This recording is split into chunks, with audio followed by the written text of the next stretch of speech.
Buxoro shahrida buyuk alloma Abu Ali ibn Sino nomidagi ixtisoslashtirilgan maktabning yangi binosi foydalanishga topshirildi.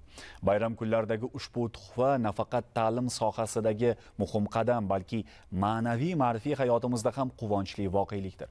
Mavzuni muxbirimiz Suhrob Sherov davom ettiradi.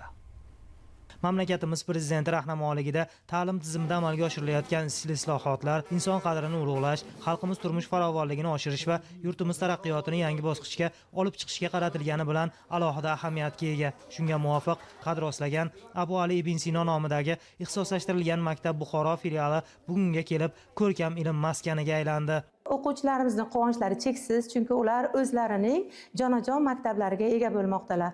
Buning uchun barcha sharoitlarni yaratib berganliklari uchun prezidentimizga tashakkur aytgan holda barcha ota-onalarimizning, o'quvchilarimizning cheksiz minnatdorchiligini yetkazish bu men uchun baxt hisoblanadi. Bunday imkoniyatlarga ega bo'lgan o'quvchilar albatta xalqaro fan olimpiadalarida yuqori natijalarga erishadilar.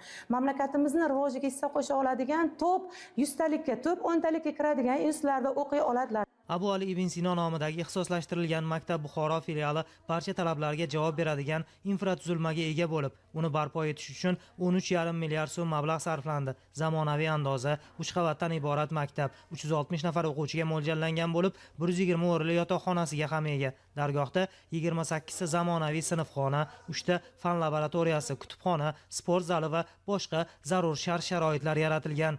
Mana biologiya, ximiya yoki fizika kabinetlari shunday darajada rivojlantirilganki, shunday jihozlar qo'yilganki, eng zamon talablari bo'yicha barcha o'sha kimyo bo'yicha bugungi kecha kunduzda yuqori kimyoviy jarayonlarni bemalol o'quvchilar o'zlarini qo'li bilan bajarishlari yoki biologiya kabinetlarida, odam anatomiyasi kabinetlarida butun bu yerdagi mulyajlar, simulyatorlar bilan jihozlanganki, ular mana shu yoshlarimizni ertaga haqiqatdan ham nafaqat nazariyani, balki amaliyotni ham bilgan holatda bu maktablarni bitirib chiqishlariga sharoit yaratilgan. Yangi maskanda xorijiy tillar, aniq hisob akademiyasi, ijod va ilhom maktabi, reaksiya va natija, ilm va tabiat kabi to'garaklar faoliyat yuritmoqda. Albatta, bu ham o'quvchilarning intellektual salohiyatini rivojlantirishga xizmat qiladi. Quvonarlisi, endigina faoliyat boshlaganiga qaramasdan, ta'lim dargohi o'z yosh iste'dod sohiblari safini kengaytirmoqda. Hozirda ushbu ta'lim muassasasida 66 nafar o'quvchi tabiiy fanlar yo'nalishida tahsil olyapti. Qisqa vaqt ichida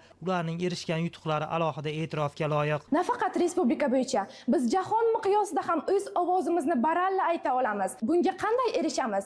Bizga prezidentimiz bergan ishonchlari orqali. Albatta, jahon olimpiadalarida qatnashib, o'zimizning ixtirolarimiz, iqtidorimiz bilan kelajakda kelgusida bo'ladigan har bir qadamimizni yanada rivojlantirib, yanada ko'klarga ko'tarib harakat qilishimiz kerak. Maktabning fizika, kimyo, biologiya, robototexnika kabi bir qator laboratoriya xonalari to'liq jihozlandi. Keng sharoitlar, fan kabinetlaridan tashqari darslar hamda fakultativ mashg'ulotlarni innovatsion usullarda o'tish uchun qo'shimcha imkoniyatlar yaratildi. Shuningdek, o'quvchilar zamonaviy mobil va kompyuter dasturlarini o'rganishi, o'z ustida ishlab tajriba oshirishi uchun robototexnika xonalari, innovatsion va virtual laboratoriyalar tashkil etildi. E'tiborli jihati, qo'shaloq bayramda yoshlar uchun katta tuhfa bo'lgan ushbu ziyo maskani bugungi kunda yoshlar uchun yaratilayotgan imkoniyatlarning mahsuli deyish mumkin. Bu esa Ibn Sino izdoshlarini ko'proq bilim olishga, o'z salohiyatini namoyish etishi va kelajakda vatan ravnaqiga munosib hissa qo'shishga chorlaydi.